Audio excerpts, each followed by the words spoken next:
আজকে এই ভারতবর্ষের মাটি, যে মাটিতে আমাদের জন্মগ্রহণ হয়েছে, এ মাটি এত পবিত্র মাটি, সমগ্র পৃথিবীর মানুষ এই ভারতবর্ষের মাটিতে আসতে চায়।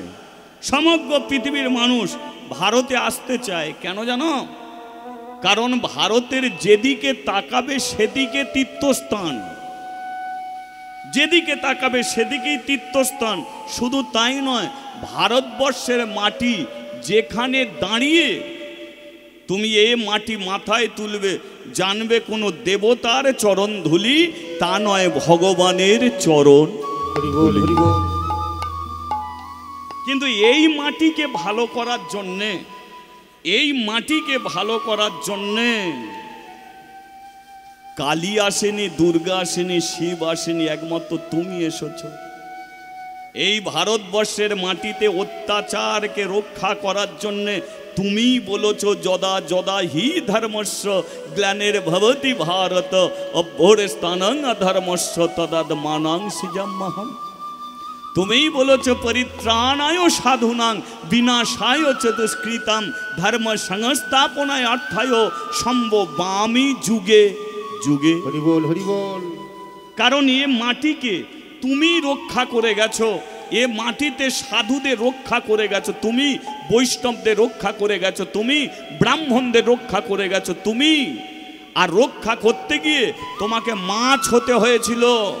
ভগবানের দশম অবতার, লক্ষ্য করুন, মাছ হতে হয়েছিল, তোমাকে কচ্ছপ হতে হয়েছিল, তোমাকে শূকর হতে হয়েছিল, তোমাকে নৃসিংহ, তোমাকে বামন, তোমাকে রাম, পরশুরাম, বুদ্ধ, কলকি, তুমি আবার কলিতে হবে শ্রী গৌরাঙ্গ মহাপ্রভু।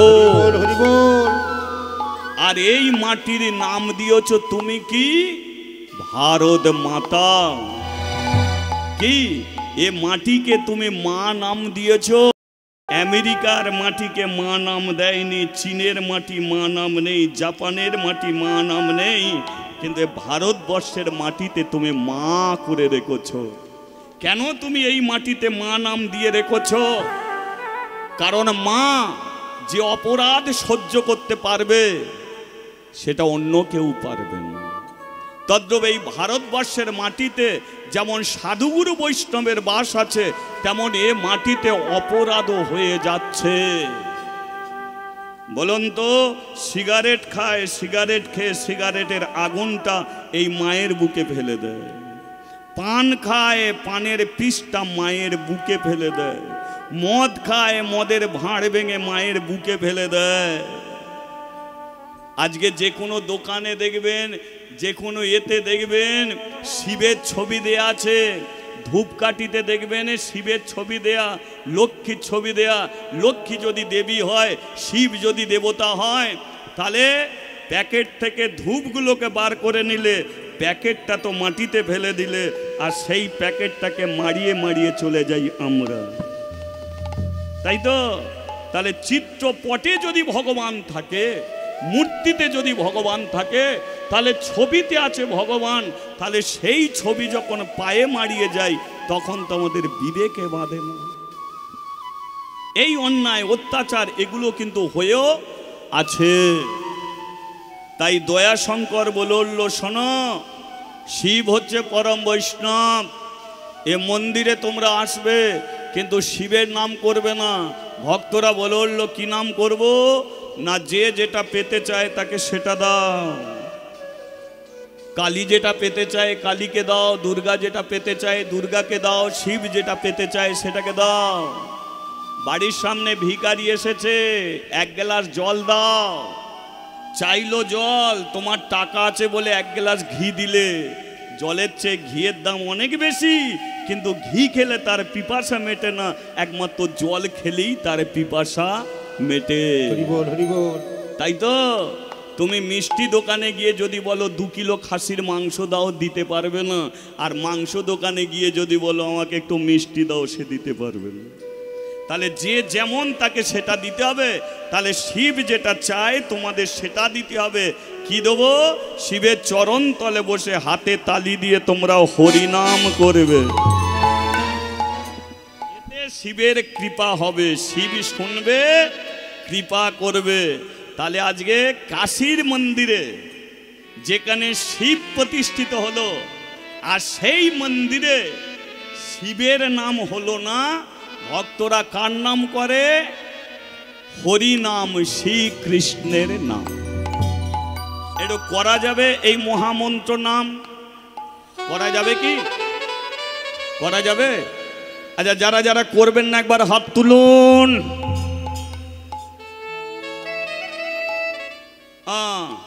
অনেকে হাত তুলে ফেললো, তার মানে একটা ভুল হয়ে গেল নয়? আচ্ছা, আমি বললাম যারা যারা করবেন না হাত তুলুন, তাহলে অনেকে তুললো, অনেকে হাসলো। আচ্ছা বলুন, লাভটা কাদের হলো? যারা হাত তুললো তাদের লাভ হলো, না যারা হেসে মরলো তাদের লাভ হলো? কি মনে হয়? যারা হাত তুললো তাদেরই লাভ হলো। আমি তুলতে বলবো, তুলবেন না। এ পরের কথা শুনে চলা। কোনো কীর্তনিয়ারা বলছে তুলতে হবে, তুলতে হবে না। নিজের জীবন, নিজের সব। একজন বাইক চালিয়ে যাচ্ছে, বাইক তার, তেল তার, মোবিল তার, টাকা দিয়েছে, কিনেছে তার, আর পেছনে যে বসে আছে সে বলে আরো জোরে চ, জোরে চ, জোরে চ। ও নিজেও মরবে, একেও মারবে। তাহলে তোমার তেল, তোমার মোবিল, তুমি কষ্ট করে বাইক কিনেছো, চিন্তা তোমার। পেছনে যে ঠেলছে তার কথা শুনে তুমি যেও না, অ্যাক্সিডেন্ট করে হসপিটালে যাও। তদ্রূপ আমি তুলতে বলবো বলেই তুলতে হবে না। আপনি শুনতে বসেছেন, আপনার হৃদয় মাঝে শুনতে শুনতে যদি কৃষ্ণ ভক্তি আসে, আপনি হাত তুলবেন। সেটা আমার বলার অপেক্ষা আপনি রাখবেন না। কৃষ্ণ ভক্তি আসলে আপনি হাত তুলবেন। আর হাত ওপর দিকে তুললে তবে জানবে ভগবানের হাত নামবে, নইলে নামবেন। আপনি উলুধ্বনি দেবেন, আমার কথাই দিতে হবে না। আপনার কৃষ্ণ ভক্তি এলে আপনি উলুধ্বনি দেবেন। আপনি হরিবাসরে বসে কাঁদবেন, কৃষ্ণ ভক্তি এসে গেলে আপনি কাঁদতে থাকুন, আপনি উলুধ্বনি দিতে থাকুন, হাত তুলতে থাকুন, তালি দিতে থাকুন। যা করবেন আপনার নিজের মর্জি, জোর করে আপনি করতে যাবেন না। তাহলে এই সবগুলো করতে গেলে শুনতে হবে মন দিয়ে, আর শুনলেই তবে কৃষ্ণ ভক্তি আসবে, আর কৃষ্ণ ভক্তি এলেই তবে ভগবানের কৃপা হবে। হরি বল, হরি বল। কীর্তন করাটা সোজা, শোনাটা বড় কঠিন। আর শুনলে ভগবানকে আগে পাওয়া যায়, কীর্তন পরে। তাই নবদা ভক্তির প্রথম ভক্তি কি ছিল? শ্রবণা। 9টা ভক্তির দ্বারাই ভগবানকে পাওয়া যায়। আর ভগবানকে পেতে গেলে সর্বপ্রথম কোন ভক্তি? শ্রবণ, তারপরে কীর্তন, তারপরে অর্চন, তারপরে বন্দন, তারপরে দাস্য, সখ্য। এইভাবে 9টা ভক্তিতে আপনি ভগবানকে পাবেন। তাহলে শুনতে থাকুন মন দিয়ে। আর চলুন একটু মহামন্ত্র নাম আমরা সবাই মিলে করি, ঠিক আছে? হরে কৃষ্ণ, হরে কৃষ্ণ, কৃষ্ণ কৃষ্ণ হরে হরে, হরে রাম, হরে রাম, রাম রাম, হরে হরে। হরে কৃষ্ণ, হরে কৃষ্ণ, কৃষ্ণ কৃষ্ণ হরে হরে, হরে রাম, হরে রাম, রাম রাম, হরে হরে। হরে কৃষ্ণ, হরে কৃষ্ণ, কৃষ্ণ কৃষ্ণ হরে হরে, হরে রাম, হরে রাম, রাম রাম, হরে হরে। হরে কৃষ্ণ, হরে কৃষ্ণ, কৃষ্ণ কৃষ্ণ হরে হরে, হরে রাম, হরে রাম, রাম রাম, হরে হরে। আচ্ছা, মহাপ্রভু যখন এই মহামন্ত্র নাম করতেন, তাহলে তিনি যখন করতেন তার হাত কোন দিকে থাকতো একটু আপনারা বলবেন? ও আপনারা দেখিয়ে দেবেন। ও তার হাত তাহলে ওপর দিকে থাকতো তো নাকি? অনেকে বুঝি জানে না, বা জেনে অনেকে জানে।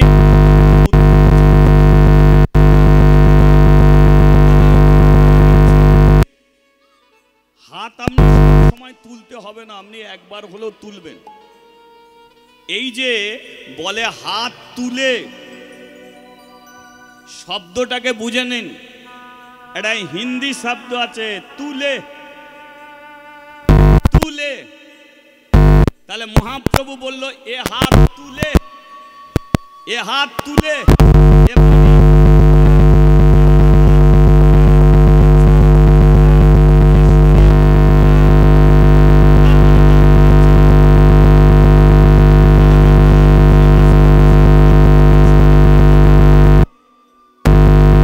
চোরকে দিলে চোর হবে, নেশা চোর হবে, জুয়া খোরকে দিলে জুয়াখোর হবে, মদ খোরকে দিলে মাতাল হবে। আর এ শরীর যদি ভগবানকে দিতে পারো তাহলে আপনি কৃষ্ণ ভক্ত হবেন, আপনি পরম হরি ভক্ত হবেন। হরি বল, হরি বল। একদিন পৃথিবী ছেড়ে সবাইকে যেতে হবে, পৃথিবী ছেড়ে সবাইকে যেতে হবে। কিন্তু আবার এই পৃথিবীতে মানুষ হয়ে আসতে গেলে একমাত্র ভগবান যদি হাত ধরে তবেই আপনি মানুষ হতে পারবেন, নইলে আপনি পারবেন না। ভগবান হাত ধরলে সে নিয়ে যাবে, আবার আপনাকে মানুষ করবে, আবার আপনি ছেঁড়া চটে বসবেন, আবার আপনি দুহাত তুলে বলতে পারবেন নিতাই গৌরে প্রেমানন্দে হরি বল, হরি বল। তাহলে এবার বলে দিচ্ছি, এই হরিবাসরে বসে যারা এই শরীরটা ভগবানকে দিতে চায়, সেই ভগবানের উদ্দেশ্যে তারা হাত তোলো, বাকিগুলো বাদ রাখো। দেখি কারা কারা ভগবানকে এই শরীরটা দিতে। এবার বুঝতে পেরেছি সবাই দিতে চায়। আগে চাইছিল না, যেই বলেছি ভগবানকে কে দিতে তুলে ফেলেছে। চলো তাহলে ভগবানকে আমরা দিয়ে দেবো পূর্ণ শরীরটা সবাই মিলে। ও হরে কৃষ্ণ হরে কৃষ্ণ কৃষ্ণ কৃষ্ণ হরে হরে, হরে রাম রাম রাম হরে হরে। ও হরে কৃষ্ণ কৃষ্ণ কৃষ্ণ হরে হরে, হরে রাম রাম রাম হরে হরে। ও হরে কৃষ্ণ কৃষ্ণ কৃষ্ণ হরে হরে, হরে রাম রাম রাম হরে হরে। ও হরে কৃষ্ণ কৃষ্ণ কৃষ্ণ হরে হরে, হরে রাম রাম রাম হরে হরে। বলো রাধা মাধব রাধা মাধব রাধা মাধব জয় রাধা মাধব, রাধা মাধব রাধা মাধব জয় রাধা মাধব। বলে হরি হরি বল, আমার গৌর হরি বল, হরি হরি বল সবে গৌর হরি বল, হরি বল গৌর হরি বল, হরি হরি বল সবে গৌর হরি বল। নদিয়া নগরে আজ, নদিয়া নগরে আজ কি আনন্দ হলো রে, আমার গৌর এলো রে, আমার নিতাই এলো রে। উলুধ্বনি উলুধ্বনি। নদিয়া নগরিয়া, নদিয়া নগরিয়া কি আনন্দ হলো রে, গৌর এলো রে, আমার নিতাই এলো রে, আমার গৌর এলো রে, আমার নিতাই এলো রে, আমার গৌর এলো রে, সঙ্গে নিতাই এলো রে, আমার কৃষ্ণ এলো রে, বামে রাধা এলো রে, কৃষ্ণ এলো রে, বামে রাধা এলো রে, বামে রাধা এলো রে, রাধা এলো রে, বামে রাধা এলো রে। বামে রাধা এলো রে। বলিয়ে রাধা রানী কি জয় শ্যাম সুন্দর কি। জয়। খারাপ লাগলো কি? না না, সেই তো শুধু ভোলে বাবা পার করেগা এই তো বলতে। এখন বলো শিবের মন্দিরে যে এতক্ষণ হরিনাম করলে খারাপ লাগলো কি? ভালো লাগলো তো? আগামীকাল আসবে তো আবার মন্দিরে? আসবে তো? ভালো লেগেছে তো? চলো এবার বাড়ি চলো, আমার এবার এই পুজো অর্চনা করেছি, এই ফুল টুল মন্দিরটাকে পরিষ্কার করতে হবে। ভক্তরা একে একে সবাই মন্দির ছেড়ে চলে গেল। দয়া কি করলো? মন্দিরকে মার্জন করছে।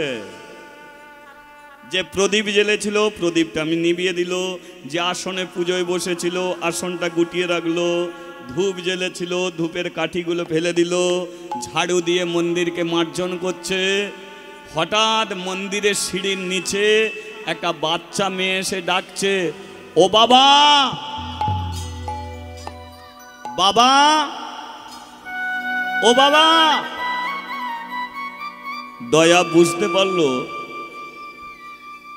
যে মেয়েটা তাকে ডাকছে তার নিজের মেয়ে। মেয়েটার নাম কি? মাদ্রি। বাবা মন্দির থেকে বেরিয়ে এসেছে।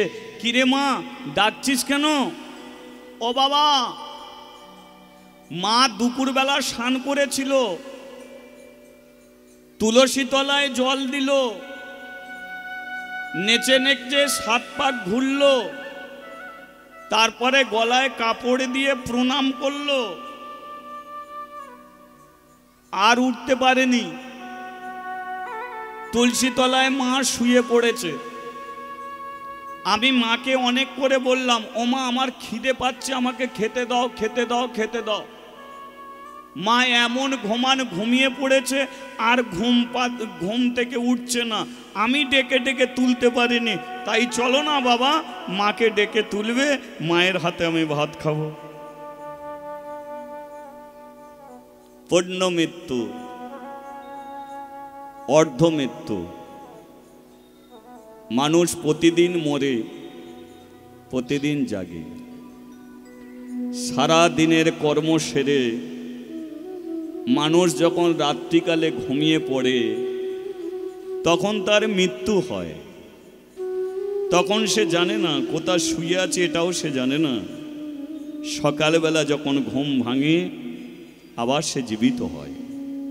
তাহলে মানুষের অর্ধ মৃত্যু, পূর্ণ মৃত্যু কোনটে? যে মানুষ ঘুমিয়ে পড়ল, 1000 বার ডাকার পরেও যার আর ঘুম ভাঙে না, সেটা হচ্ছে পূর্ণ মৃত্যু। অনেকে বলে যে দেখেছিস ঠাকুমা মরে গেছে, ঠাকুমা কেমন ফিরে এসেছে। না ভাই, যে ঠাকুমা একবার চলে গেল সেই ঠাকুমা হয়ে আর সে ফিরে আসে না, অন্য কিছু হয়ে আসতে হয়, কিন্তু ওই ঠাকুমা হয়ে আর ফেরে না। সমুদ্রের ঢেউ, একটা ঢেউ উঠল, সেই ঢেউ ভেঙে গেল, কিন্তু সেই ঢেউ থেকে আবার ঢেউ তৈরি হয়, সেই ঢেউটাই এসে নদীর তীরে ধাক্কা খায় না। তদ্রূপ যে যেভাবে এসেছে সেইভাবে চলে যাবে, কিন্তু সেইভাবে পৃথিবীতে আর ফিরবে না, অন্যভাবে তাকে ফিরে আসতে হবে। আমি কীর্তনিয়া বিশ্বজিৎ খাঁড়া সারাটা জীবন কীর্তন করে যাব। আমিও মরব, আমিও পৃথিবীতে আসব, বিশ্বজিৎ খাঁড়া হয়ে আমি আর ফিরব না, অন্যভাবে অন্য রূপে আবার পৃথিবীতে আমি আসব। এটা ছোট্ট মেয়ে মাদ্রি বুঝতে পারলো যে তার মা ঘুমাচ্ছে, কিন্তু দয়া বুঝতে পেরে গেল যে তার স্ত্রী তাকে ছেড়ে চিরতরে চলে গেছে। তাড়াতাড়ি করে মন্দির থেকে নেমে মেয়ের হাতটাকে ধরে বাড়িতে আসছে। বাড়ির সম্মুখে আসার সঙ্গে সঙ্গে দেখলো গ্রামের বউ, ঝিয়েরা, নাতি পুতি, গ্রামের যত মানুষ সব তার বাড়ির সম্মুখে এসে দাঁড়িয়েছে। মাদ্রি তার বাবাকে টেনে টেনে নিয়ে যাচ্ছে, নিয়ে গিয়ে মায়ের কাছে বসিয়ে দিয়ে বলে, ওই দেখো মা আমার কেমন ঘুমাচ্ছে, ডেকে তোলো না, আমার বড় খিদে পাচ্ছে। আমি এখনো স্নান করিনি, স্নান করলে মা তো গা মুছিয়ে দেয়। মা স্নান করে এলো, আমি স্নান করতে যাব, মা ঘুমিয়ে পড়েছে, তুমি ডাকো না বাপি, মাকে ডেকে তোলো না। মাকে অনেক করে ডাকছি, মায়ের মোটে ঘুম ভাঙেনি। ও বাবা, বাবা গো, মাকে ডেকে তোলো না, আমার খিদে পাচ্ছে, আমি তোকে খেতে দেবো না। আমার মা খেতে দেয়, মা কেন তুলসী তলায় ঘুমাবে? সবাই বুঝতে পারছে মরে গেছে, কিন্তু ছোট্ট মেয়ে মাতৃ বুঝতে পারছে না যে তার মা মরে গেছে। মরা সে জীবনে কোনোদিন দেখেনি যে মানুষ মরে গেলে কোনো দিন সে আর কোনো কথা বলতে পারবে না, এটা মাতৃর আজও জানা নেই। ঠাকুর মশাই, হ্যাঁ বল, গাছ তো কাটতে হবে, ওই গাছটা কেটে নে। গাছটা কাটা হলো, দয়া স্ত্রীকে নিয়ে গেল শ্মশানে, আগুন দিল, পুড়ে ছাই হলো। এ মাটিতে এসেছি, এ মাটিতেই চলে যেতে হবে, এছাড়া যাওয়ার কোনো রাস্তা নেই। মাটি থেকে হাজার হাজার কলসি তৈরি হয়, কিন্তু কলসিগুলো ভেঙে গেলে মাটির সঙ্গেই মিশে যায়। তদ্রূপ পৃথিবীতে আমরা আসি, এই পৃথিবীতেই আমাদের চলে যেতে হবে। কায় কে কোন দিন এ পৃথিবী ছেড়ে যাবে এটা আমাদের কারো জানা নেই, কিন্তু এটা আমরা সবাই জানি, যেদিনকে জন্ম হয়েছে সেদিনকে মৃত্যু আমাদের লেখা হয়ে আছে, কিন্তু আমরা শুধু অপেক্ষায় বসে আছি কে কোন দিন পৃথিবী ছেড়ে আমরা যাব। দয়া বুঝতে পারেনি যে তার কোলের বাচ্চা মেয়েটাকে ফেলে রেখে তার স্ত্রী এমনি করে চলে যাবে। কি করব, যে চলে গেছে, আমার তো আর কিছু করার নেই, কিন্তু মেয়েটাকে নিয়ে আমি কি করব? মেয়েটাকে নিয়ে আমার কি করার আছে? দয়া কি করেছে, তার ছোট্ট মেয়ে মাদ্রিকে নিয়ে জমিদারের বাড়িতে এসেছে। জমিদার বাবুকে বলল, হ্যাঁ আপনি তো জমিদার, আপনার টাকা পয়সার অভাব নেই, আমি তো পুজোর কোনো দক্ষিণা নেই, কিন্তু একটা মাসে আমি মাইনে নিই আপনার কাছ থেকে, পুজো করার জন্য মাসে মাইনে নিই, ওটা লাগবে না। জমিদার বলল, খাবি কি? দয়া বলল, যাকে খাবার দেবার জন্য আমি মাইনেটা নিতাম সেই তো চলে গেল। সংসারে পুরুষরা পরিশ্রম করে শুধু নিজে খাবার জন্য নয়, খাবার জন্যেই তাদের এত পরিশ্রম। তদ্রুপ আমি যদি যেটুকু নিতাম শুধু নিজের জন্য নয়, আমার পরিবারের জন্য আমি নিতাম, কিন্তু পরিবারে ছিলাম 3 জন, চলে গেছে 1 জন, বাকি আছে 2 জন। আমি থাকি মন্দিরে, আছে মা মরা মেয়ে। আমি আজকে কেন এসেছি জানেন? আপনাকে দেবার মতো আমার কিছু নেই, কিন্তু একটা জিনিস আপনাকে দেব, আপনি রাখবেন। কি দিবি তুই? আমার এই মা মরা মেয়েটাকে আপনি রাখবেন। হরি বল, হরি বল। এই যে মা নেই পৃথিবীতে, থাকবে কি করে? একে আপনি রাখবেন? জমিদারের স্ত্রী অহল্যা ছুটে এসেছে, দেখেছো? একেই বলে কর্ম। কর্ম যদি সঠিক করো ফল তোমাকে দেবি। তাই পৃথিবীতে কর্মই হলো জীবনের সবচেয়ে বড় ধর্ম। কর্মের দ্বারাতেই মহান হয়, আবার কর্মের দ্বারাতেই মানুষ নরকে যায়। আমি তোমাকে বলেছিলাম যে তোমার বংশে প্রদীপ জ্বালাবার মতো কেউ থাকবে না, কিন্তু মন্দির করো, হাজার হাজার ভক্ত এসে ভগবানের কাছে প্রদীপ জ্বালবে। এই যে ভালো তুমি কর্ম করলে, সেই জন্যেই তো ভালো তুমি ফল পেলে আজ। দেখো, তুমি মন্দির করলে, শিবকে প্রতিষ্ঠিত করলে, দয়া শঙ্করকে ব্রাহ্মণের কাছে যুক্ত করলে, কিন্তু ভগবানের লীলা দেখো, আমার পেটে কোনো ছেলে দিল না, কিন্তু একটা রক্ত মাংসের ছেলে আমার কাছে পাঠিয়ে। হরিবল হরিবল। এই হলো মানুষের কর্ম, কর্মের দ্বারাতেই মানুষ মহান হয়। কারণ এই শরীরটা শ্মশানে পুড়ে ছাই হয়ে যায়, রয়ে যায় মানুষের শুধু কর্ম। মাদ্রিকে কোলে তুলে নিল কে? জমিদারের স্ত্রী অহল্যা। এই যে ঠাকুর মশাই, আপনার কোনো চিন্তা নেই, এ মেয়েকে নিজের মেয়ে মনে করে আমি মানুষ করব। শান্তি পেলাম, শান্তিতে শিবের পুজো করতে পারবো। ব্যাস, দয়া চাইলো, যাই হোক শিবের কৃপায় আমার মেয়েটা তবু জমিদারের বাড়িতে রাজরানী হয়ে থাকবে। দয়া পুজো করতে মন্দিরে চলে যায়। এবার ছোট্ট মাদ্রিকে জমিদারের স্ত্রী কি করে? সোনার থালায় খেতে দেয়, সুন্দর সুন্দর জামা কাপড় পরিয়ে দেয়, কিন্তু মাদ্রির মন ভরে না। তবু সে চোখের জলে কাঁদে। কেন? কারণ তার নিজের মা তাকে খেতে দিতে ভালো করে পারত না, সুন্দর জামা কাপড় কিনে দিতে পারত না, কিন্তু মা যে তাকে কোলে করে নিয়ে এ বাড়ি ও বাড়ি সে বাড়ি ঘুরে ঘুরে বেড়াতো, সেই যে বাচ্চা মেয়ের যেটা আনন্দ, আজ মাদ্রি এই জমিদারের বাড়িতে পায় না। মা যে কোলে করে নিয়ে রাস্তা দিয়ে হেঁটে হেঁটে বাজার করতে যেত, আর রোদ যখন উঠত আঁচলটা দিয়ে মায়ের মাথাটা ঢেকে দিত, মাদ্রি খেতে পায়, কিন্তু সেই ভালোবাসা পায় না। সেই জন্যে বলে নিজের মা আর মা দুটোর মধ্যে তফাৎ আছে। নিজের মা নিজের মেয়েকে তুই বলে, কিন্তু বিয়ের পরে দেখবেন ছেলেদের আর একটা মা আছে, সেটাকে শাশুড়ি মা। ছেলে কিন্তু দেখবেন নিজের ছেলেকে তুই বলেই যাচ্ছে, সে যতই বিয়ে হোক ছেলে পুলে হয়ে যাক, তবু সে তুই, মায়ের কাছে তুই বলে যাচ্ছে। কিন্তু শাশুড়ি জামাইকে কি তুই বলে? তাহলে ভালোবাসা দুটোই মা, কিন্তু ভালোবাসার তফাৎ। এখানে বলছে তুই।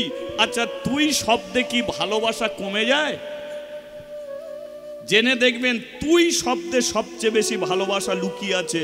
ভালোবাসা সবচেয়ে বেশি লুকিয়ে থাকে একমাত্র তুইয়ের মধ্যে। বাবা তার ছেলেকে তুই বলে, কেন বলে? কারণ পৃথিবীতে বাবাই তার ছেলেকে সবচেয়ে বেশি ভালোবাসে। মা তার মেয়েকে তুই বলে, কেন? মাই পৃথিবীতে তার মেয়েকে সবচেয়ে বেশি ভালোবাসে। দাদা তার বোনকে তুই বলে, কেন? কারণ বোনের বিয়ের সময় দাদাই সবচেয়ে বেশি পরিশ্রম করে। বোন কি করে? দাদাকে তুই বলে, কেন? কারণ ভাই ফোঁটার দিনকে বনি চন্দনের বাটি নিয়ে দাঁড়িয়ে থাকে, দাদা তোকে ফোঁটা দেবো। হরিবল হরিবল। তাই তো?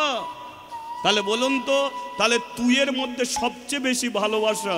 কিন্তু বিয়ের পরে দেখবেন নিজের বাবা আর একটা বাবা, শ্বশুর বাবা। নিজের বাবা ছেলেকে তুই বলছে, শ্বশুর জামাইকে তুই বলে না। তার মানে দেখো যে নিজের বাবা যে ভালোবাসা দিতে পারে, শ্বশুর বাবা সে ভালোবাসা দিতে পারে না।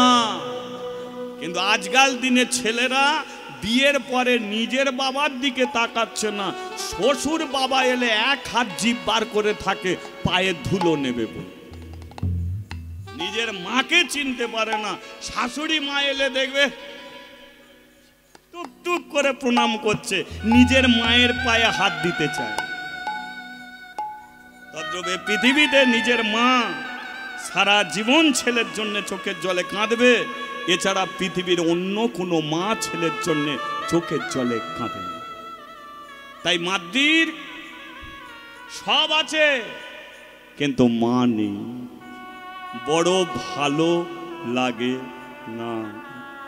তাই মাদ্রি সর্বদাই চোখের জলে কাঁদে, আমায় বলে দাও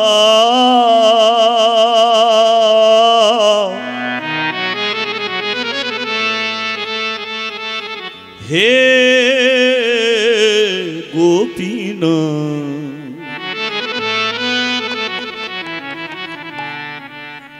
বলো কোথায় আমার মা, আমায় বলি দাও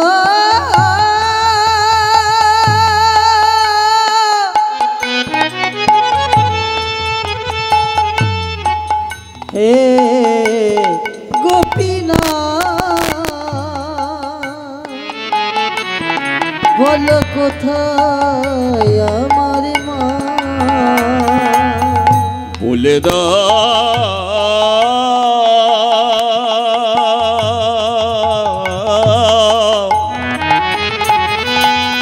হে গোপীনাথ, বলো কোথায় আমার মা, বলি দাও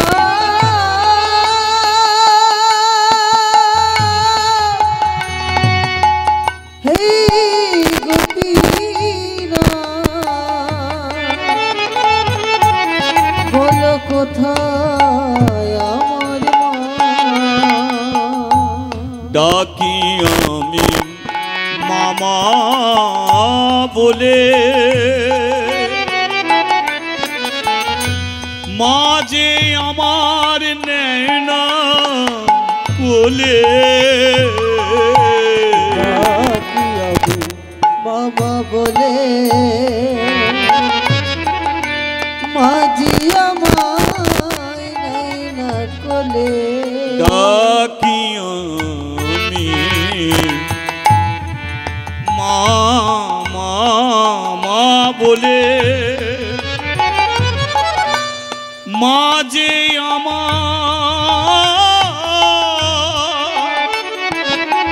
নেয় না কোলে, ডাকি আমি মামা বলে, আর মাঝি আমায়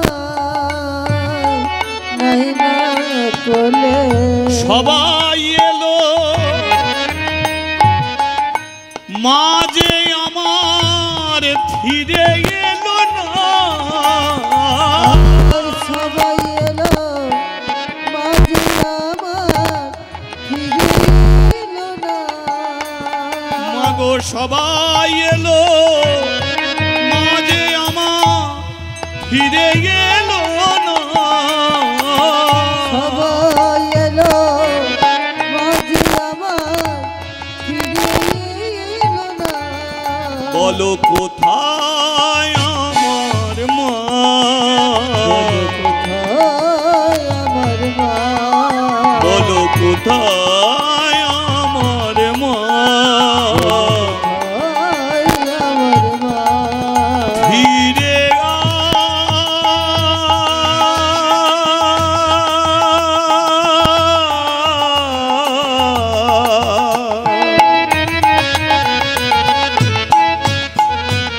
মাগো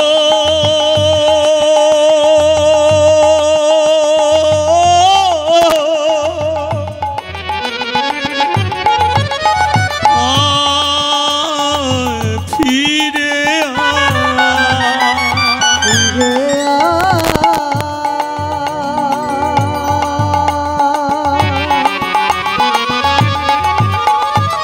মাগো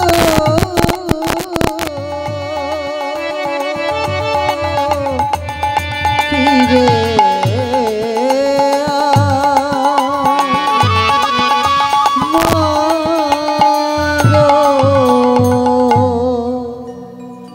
এই যে জমিদার বাবু এক কাজ করো, হ্যাঁ বলো হল্লা কি, একে মন্দিরে রেখে এসো, একে আমি সোনার থালায় খেতে দিই, কত সুন্দর সুন্দর সাজ পোশাক কিনে দিয়েছি, কত দামি দামি খেলনা কিনে দিয়েছি, তবু দিনরাত্রি চোখের জলে কাঁদছে। আমি তো আর একে পেটে ধরিনি, তাই এ আজও খুঁজে বেড়াচ্ছে সেই মাকে। এ আমার কাছে থাকবে না, এক কাজ করো, আমার কাছে থাকলে দম বন্ধ হয়ে বাচ্চা মেয়েটা মরে যাবে। তাহলে কি করব? ওকে মন্দিরে রেখেছো, যাও মন্দিরে ও বাবার কাছে গিয়ে থাকুক। জমিদার কি করেছে, মাদ্রিকে নিয়ে গেছে মন্দিরে। এই দয়া, দয়া, হ্যাঁ জমিদার বাবু, এই দেখ তোর মেয়ে, একে খেলনা দিয়েছে আমার স্ত্রী, দামি অনেক জামা কাপড় কিনে দিয়েছে, কোনোটাই পছন্দ নেই, এ তোর কাছেই থাকবে, নে একে মন্দিরেই রেখে দে। এক কাজ করবি, তুই আসন পাতবি, এ প্রদীপ জ্বালবে, ধূপ জ্বালবে, একে পুজোর মন্ত্রতন্ত্রগুলো শেখা, এই নিয়ে জীবন কাটুকের। এ এখানে থাকবে না, ও রাজপ্রাসাদের ঠাঁই নেই, ও তোর কাছেই থাকবে। বলো। দয়া বলে, কিরে মাদ্রি, বাবা আমার ওখানে ভাল লাগে না, আমি তোমার কাছে থাকবো। আচ্ছা ঠিক আছে থাক, আজ বাপ মেয়ে দুজনে মন্দিরেই থাকবো। তবে একটা কথা বলি শোন, মন্দিরে আমি যখন পুজো করব তখন কিন্তু তুই আমার কাছে থাকবি না। কেন? তার কারণ পুজো করতে গেলে ভক্তি করে করতে হয়। যখন যেমন তখন তেমনে, যার সঙ্গে যেমন তার সঙ্গে তেমন, এগুলো প্রবাদ বাক্য মেনে যদি মানুষ চলে তার অবনতি হয় না, তার উন্নতি হয়। যখন যেমন তখন তেমন, খাওয়ার সময় মন দিয়ে খাও, তোমাকে কোনো গ্যাসের বড়ি অ্যাসিডের বড়ি লাগবে না, খাবার হজম হয়ে যাবে। ঘুমাবার সময় মন দিয়ে ঘুমাও, 2-4 ঘন্টা ঘুমালেই সকালবেলা শরীর তোমার ঝরঝরে হয়ে যাবে। যখন যেমন তখন তেমন, এখানে শোনার জায়গা, এখানে শুনতে হবে, বসে শুধু ঘন ঘন হাই তুললে হবে।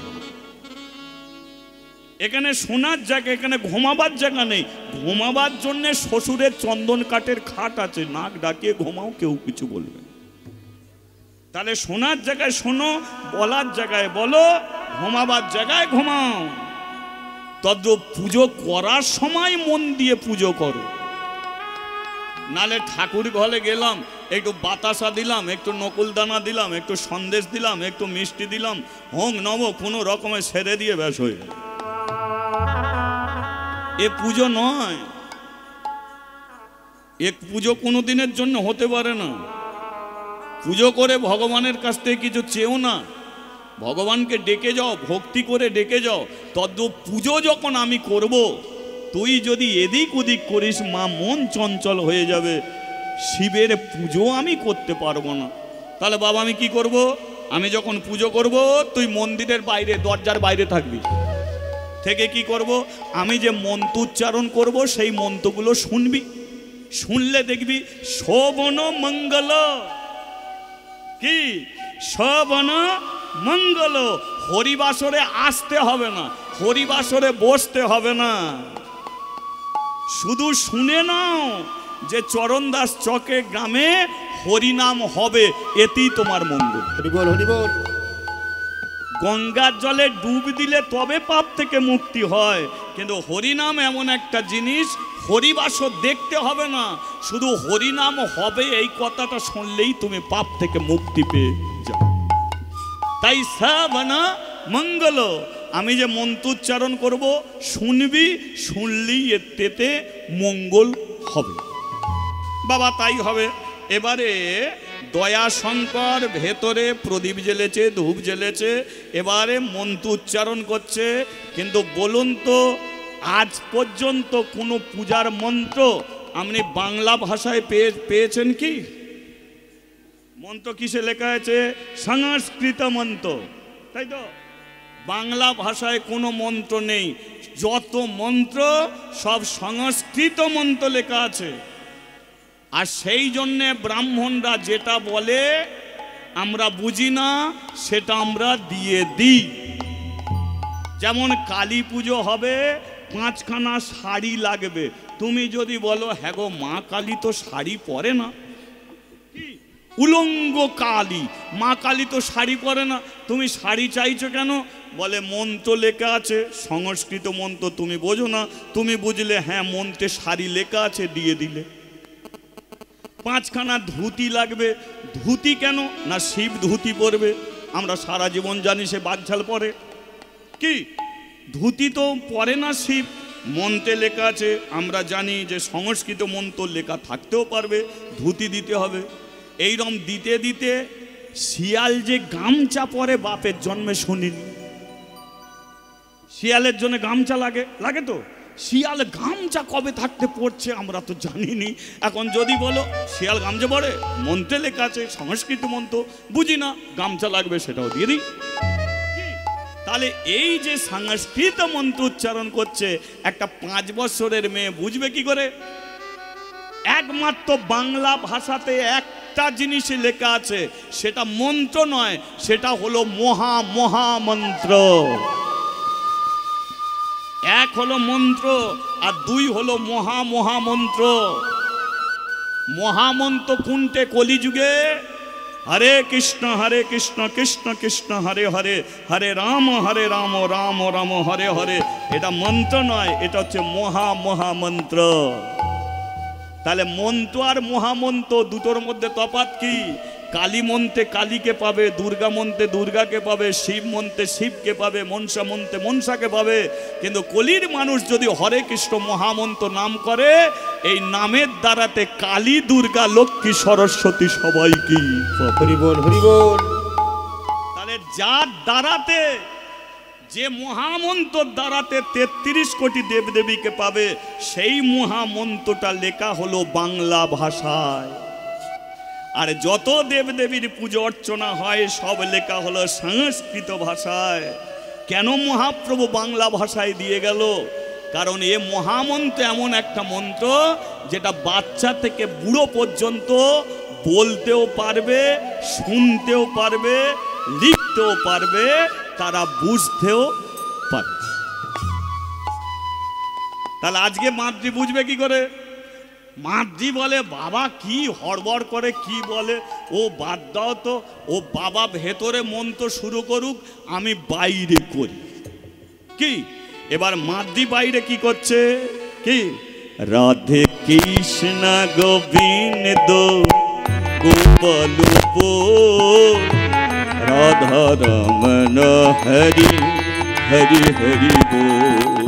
রাধে কৃষ্ণ গোবিন্দ গোপাল বল, রাধা রমন হরি হরি হরি বল। রাধে কৃষ্ণ গোবিন্দ গোপাল বল, রাধা রমন হরি হরি হরি বল।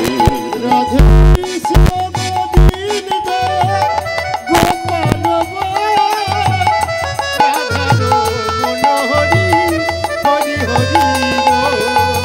গিরিধারী বল, আমার গোবর ধন ধারিব। হরি বল, গোবর্ধন গোবর ধন ধারিব। হরি বল, গোবর্ধন হরি বল। রাধা রমন হরি কৃষ্ণ কৃষ্ণ বল। রাধা রমন হরি কৃষ্ণ কৃষ্ণ বল। রাধা রমন হরি কৃষ্ণ কৃষ্ণ বল। রাধা রমন হরি কৃষ্ণ বল। রাধা রমন হরি কৃষ্ণ কৃষ্ণ বল। রাধে ও রাধে রাধে রাধে রাধে রাধে রাধে। ও রাধে রাধে রাধে রাধে রাধে রাধে রাধে। আচ্ছা, আপনারা বলতে পারবেন এই যে আলোগুলো জ্বলছে, এই আলোগুলো এক তারে জ্বলছে কি? মানে একটা তারে আলো জ্বলে? আলো জ্বলতে গেলে কটা তার লাগে? 2টো তার। তাহলে 2টো তারে যদি আলো জ্বলে, অন্ধকারকে যদি আলোয় ভরিয়ে দিন করে দিতে পারে, তাহলে ভগবান আমাদের 2টো হাত দিয়েছে। তাহলে এই হাত যদি একবার তারের মতো কানেকশন জোড়ে, তাহলে তোমার অন্ধকার ঘর দূরে সরে গিয়ে আলো প্রবেশ করবে, করবে না? সেই জন্যে তালি দিতে হয়, সেই জন্যে 2টো হাত এক করতে হয়। কেন? কারণ এ হাতে তালি দিলে অন্ধকার ঘর আলোয় আলোকিত হবে। তাই দেয়া যাবে একটু তালে তালে দেয়া যাবে? চলো সবাই মিলে একবার তালে তালে দেয়া যাক, তালে তালে সবাই মিলে। হরি বল হরি বল হরি বল।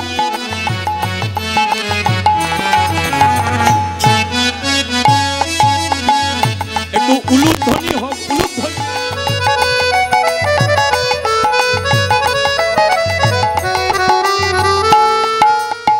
নন্দ দুলা রোজের গোপাল, নন্দ দুলাল রোজের গোপাল, ও নন্দ দুলা রোজের গোপাল, ও নন্দ দুলাল রোজের গোপাল, গিরিধারী যশোদা দুলাল, গিরিধারী লাল আমার যশোদা দুলাল, গিরিধারী লাল আমার যশোদা দুলাল, ও গিরিধারী লাল আমার যশোদা দুলাল। প্রেম এসে বলো। আচ্ছা মুখে একটু বলা যায়, যদি মুখ ব্যথা হবে কি হবে না তো? তাহলে একটু বলা যেতেই পারে। তাহলে আরেকবার রাধার সঙ্গে কানেকশন জুড়ে নিন। হরি বল হরি বল হরি বল। আরেকবার উলুধ্বনি। হরি বল হরি বল।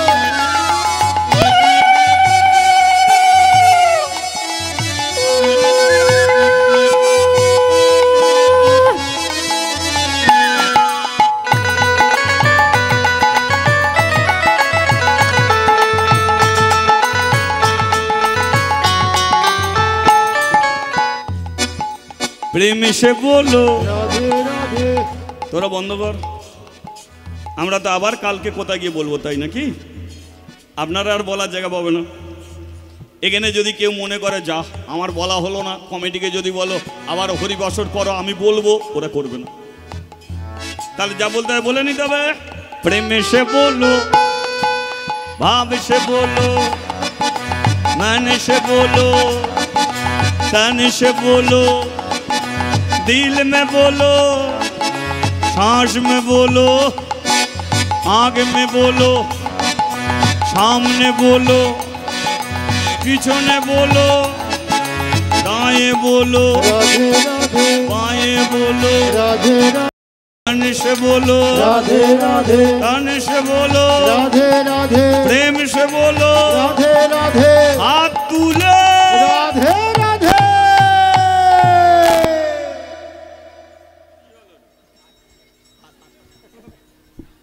কি করিস? দেখ ওপরে হাত রাখা যাবে কি? খুব ব্যথা হবে কি?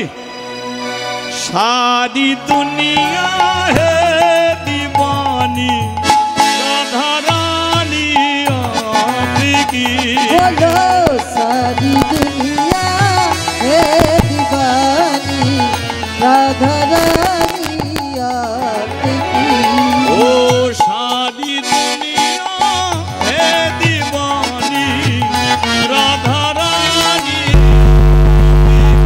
बोलो सारी दुनिया है दीवानी राधा रानी आपकी। ও সারি দুনিয়া হে দিবানি, ओ सारी दुनिया है दीवानी, सारी दुनिया है दीवानी, ओ सारी दुनिया है दीवानी राधा रानी आपकी। सारी दुनिया है दीवानी राधा रानी आपकी। ओ सारी दुनिया है दीवानी राधा रानी आपकी। बोलो सारी दुनिया है दीवानी आपकी। बोलिए राधा रानी की, जय। श्याम सुंदर की, जय। मदन मोहन की, जय। পুজো হয়ে গেল কি? মানে বাবা পুজোয় বসেছে আর মাদ্রি সেই থেকে রাধাকে ডেকেই চলেছে, ডেকে ডেকে খিদে হয়ে গেছে। হরি নামে বুক ভরে পেট ভরে কি? হরিনামে বুক ভরে যায়, পেট ভরে না। আর পেট ভরাবার জন্যে ওদিকে চলছে ব্যবস্থা। এ বুক ভরলো, আহা কি শুনলাম, যেই বুক ভরে গেল অমনি লাইন মেরে দিলাম, কখন সেবা করব। পেট ভরে, এটা দরকার আছে, এটা করতে হবে। তাহলে বাবাকে ডাকছে, বাবা খিদে পেয়েছে, কখন খাবো, খিদে পেয়েছে কখন খাবো। দেখুন মেয়েটা কি খায়, ওই যে শিবকে যে সেবা দেয়া হয়, সেই সেবার বস্তু প্রসাদ রূপে বাবার মেয়ে পায়। কখন সেবা করব, কখন করব, দূর একবার বাবার কাছে যাই। গিয়ে যেই দরজাটা খুলেছে, দেখলো দয়াশঙ্কর শিবের যে মূর্তি আছে আসনে বসে আছে, আর বসে থেকে অবস্থাতে শিবের চরণে মাথাটা ঠেকে আছে। মাদ্রি বাইরে থেকে বলে, বাবা কি ঘুমিয়ে পড়লো? এমন পূজা করলো, ঘুমিয়ে পড়লো। আমি দেখেছি হরিনাম শুনতে বসে অনেকের মাথা নিচু হয়ে যায়। এই কেন নিচু হয়ে যায়, একবার গুরুদেবের কাছে জানতে গিয়েছিলাম যে গুরুজি হরিনাম শুনতে শুনতে মাথা নিচু হয়, ওরা কি ঘুমিয়ে পড়ে? গুরুদেব বলে না, ওরা ঘুমায় না, ওদের এত ভক্তি বেশি, ওরা বসেই প্রণাম করতে শুরু করে। আমি বলি ঘুমেও তো মাথা নিচু? বলে হ্যাঁ, আর প্রণামেও। হরিবাসরে এমন এক একজন ভক্তি নিয়ে আসে, বসেই প্রণাম শুরু করে, আর এত প্রণামের তেজ, কীর্তন বন্ধ হয়ে যায় তবু ওদের প্রণাম বন্ধ হয় না। দেখি ঘুমাচ্ছে না প্রণাম করছে। মাদ্রি গিয়ে কি করেছে, বাবাকে ঠেলে দিয়েছে। ও বাবা, যেই ঠেলে দিয়েছে,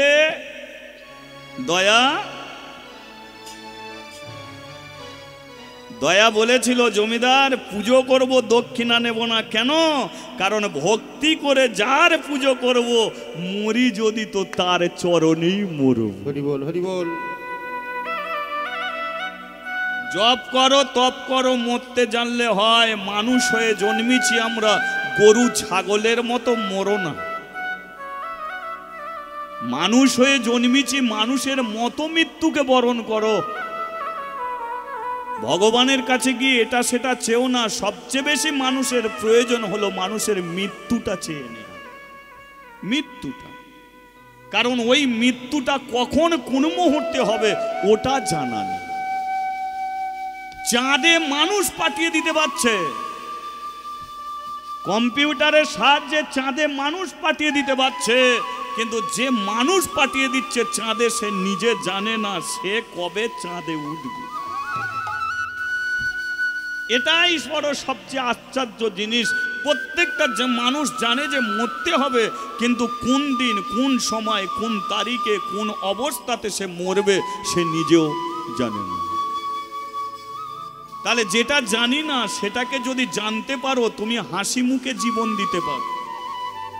তাই তুলসী তলায় প্রণাম করো, গলায় কাপড় দিয়ে প্রার্থনা করো, হে তুলসী, আমার মৃত্যুটা যেন তোমারই চরণে হয়। ভগবানের কাছে প্রণাম করো, প্রার্থনা করো, হে ভগবান, আমার মৃত্যুটা যেন ঠাকুর ঘরেই হয়, ঠাকুর ঘর ছেড়ে যেন অন্য জায়গায় মৃত্যুটা না হয়। আমি কীর্তন করি, আমি আজকে 30 বছর আমি এই কীর্তনের পথে আছি। এই চরণদাস চকে আমি 3 বছর কীর্তন করছি। এ আমার পরিচিত জায়গা, এ সবাই আমার পরিচিত জায়গা। আমাকে এরা যেমন ভালোবাসে, আমি তেমন এদের ভালোবাসি। কিন্তু 30 বছর কীর্তন জীবনে কোনোদিন ভগবানের কাছ থেকে টাকা পয়সা, বাড়ি গাড়ি কোনোদিন চাইনি। প্রতিদিন হরিবাসরে, প্রতিটা হরিবাসরে একটা জিনিস আমি চেয়েছি, সেটা হলো মৃত্যু। কীর্তন শেষ করে প্রণাম করে ভগবানের কাছে চেয়েছি, ভগবান আবার তোমাকে বলে যাচ্ছি, আমার মৃত্যুটা যেন কোনো হরিবাসরে তুমি আমাকে দিও। কারণ তোমার নাম কীর্তন করে আমি বেড়াচ্ছি ছোটবেলা থেকে। যদি তোমার নাম করি তাহলে আমি মরবো কেন ঘরে? জীবনটা তো আমার ঘরে নেই। আমি সারা বছর আমি ছুটে বেড়াচ্ছি। আজকে পশ্চিমবঙ্গে 17-18খানা জেলায় আমি ছুটে বেড়াচ্ছি, ঘরে আমি থাকতে পারিনি। তাহলে আমি অ্যাক্সিডেন্টে মরবো কেন? তোমার নাম করার জন্য যদি যেতে পারি তাহলে আমি হরিবাসরে আমি মরতে চাই। তোমার নামের গুণ যদি করতে পারি তাহলে এই মৃত্যুটা তুমি আমাকে দিও। কেন জানেন? কারণ মানুষ পুড়ে মরা দেখেছে, মানুষ গলায় দড়ি দিয়ে মরা দেখেছে, মানুষ বিষ খেয়ে মরেছে তাকে দেখেছে, কিন্তু দেখেনি যে হরিবাসরে হরিনাম শুনতে শুনতে কেউ মরে গেছে। বলুন, আপনি এই হরিবাসরে হরিনাম শুনছেন, শুনতে শুনতে আপনি যদি মারা যান তাহলে মানুষ আপনাকে কি বলবে? পাপী বলবে না পুণ্যবান মানুষ বলবে? কারণ সে কোনোদিন পাপী হতে পারে না। কত পুণ্যের ফলে তবে সে হরি কথা কানে নিয়ে যেতে পারছে, এর মতো পূর্ণ আর হতে পারে না। তাহলে যে হরিনাম করতে করতে পৃথিবী ছাড়তে পারে তার মতো ভাগ্যবান আর কেউ হতে পারে না। আজকে আপনি কি ভাবছেন? গলায় মালা পরেছেন বলে আপনি হরিবাসরে মরবেন? যে গলায় মালা পরেনি সে মরবে না? কৃষ্ণ ভক্তি যদি আপনার ভেতরে থাকে, মালার দরকার পড়বে না, তিলক সেবার দরকার পড়বে না। ঠিক মালা না থাকে বলেও আপনি ভগবানের কোলে মাথা রেখে মরতে পারবেন। মহাপাপী হিরণ্যকশিপুরে তার ছেলে ছিল কৃষ্ণ ভক্ত প্রহ্লাদ। যে কৃষ্ণ ভক্ত প্রহ্লাদ ছিল, বাবা হিরণ্যকশিপুর হয়ে প্রহ্লাদকে বারবার মারতে চেয়েছিল। কেন? ও হরিনাম করে বলে। একদিন প্রহ্লাদকে বলল, বল প্রহ্লাদ তোর ভগবান কোথায়? প্রহ্লাদ দেখিয়ে দিয়েছিল স্তম্ভের ভেতরে ভগবান, ওই ইটের স্তম্ভে আছে ভগবান। হিরণ্যকশিপুর গদা দিয়ে যেই স্তম্ভটাকে ভাঙলো, সেই গদা থেকে ভগবান বেরিয়ে এলো। আর বেরিয়ে এসে হিরণ্যকশিপুরকে কোলে রেখে পেটটাকে যখন চিরে দেবে, হিরণ্যকশিপুর হাত জড়ো করে বলল, ভগবান আমি বড় ভাগ্যবান। ভগবান বলে উঠল, তুই ভাগ্যবান কিসের?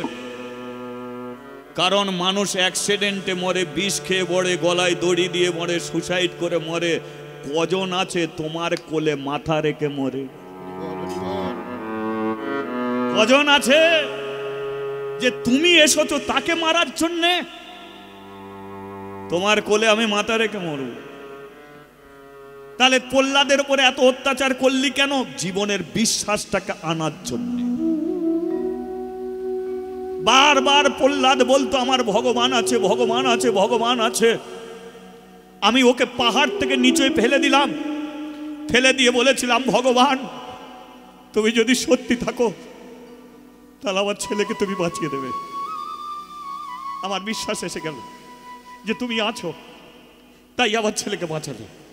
দ্বিতীয়বার পরীক্ষা করলাম, পাগলা হাতির নিচে ওকে আমি ফেলে দেবো। ফেলে দিয়ে বললাম, ভগবান তুমি যদি থাকো তাহলে পাগলা হাতির পায়ের তল থেকে ওকে বাঁচাতে হবে, তুমি আবার বাঁচিয়ে দিলে। ওকে আগুনে ফেলে দিলাম, তখনও বিশ্বাস এসে গেল তুমি যদি সত্যি থাকো তাহলে আগুন থেকে ওকে বাঁচাবে। আমার বিশ্বাস এলো যে এই জগৎ সংসারে কেউ একজন ভগবান বলে কেউ আছে, তাকে আমি দেখতে চাই, আমি দেখতে চাই। তাই ওকে বলেছিলাম, বল তোর ভগবান কোথায়? বলে দিল স্তম্ভের মধ্যে ভগবান। আমি গদাটা নিয়ে ছুটে গেলাম, গিয়ে বললাম, ভগবান তুই আমাকে দেখা দেবে, দেখা।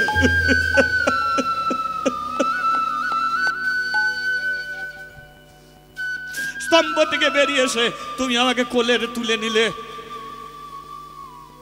তোমার কোলে আমি মরবো। দেখো আমার মালা নেই, তিলক সেবা নেই, জপের মালাও নেই, শিকাও নেই, আমি বৈষ্ণব আচরণ করিনি, আমি এ কাজ ও কাজ কু কাজ করেছি, কিন্তু কৃষ্ণ ভক্তিটা আমি ভেতরে রেখেছি। তাই তোমার কোলে আমি মাথা রেখে মরবো, কিন্তু মরার আগে আমি একজনকে প্রণাম করে যাব। কাকে তুই প্রণাম করবি? যার জন্য আমি তোমার দেখা পেলাম, যার জন্য আমি তোমার দেখা পেলাম। ভগবান বলে উঠল, কে সে? না আমারই পুত্র ভক্ত প্রহ্লাদ। তাই মরার সময় প্রহ্লাদকে বলে উঠল, রে প্রহ্লাদ, তুই আমার সেই সন্তান, আজকে তোর জোরে আমি ভগবানকে পেলাম, ভগবানের কোলে আমি মাথা দিয়ে মরতে পারলাম। তাই জীবনে ভক্তিটা রাখো, ভগবানের প্রতি বিশ্বাস রাখো, তাতে তুমি একদিন ভগবানের কোলে মাথা রেখে মরতে পারবে, তুমি একদিন হরিবাসরে মরতে পারবে, তুমি একদিন তুলসী তলায় মরতে পারবে, তুমিও ঠাকুর ঘরে মরতে পারবে। আজকে দয়ার জীবনে সবচেয়ে বড় বিশ্বাস, তাই দয়া আজকে শিবের চরণে মাথা রেখে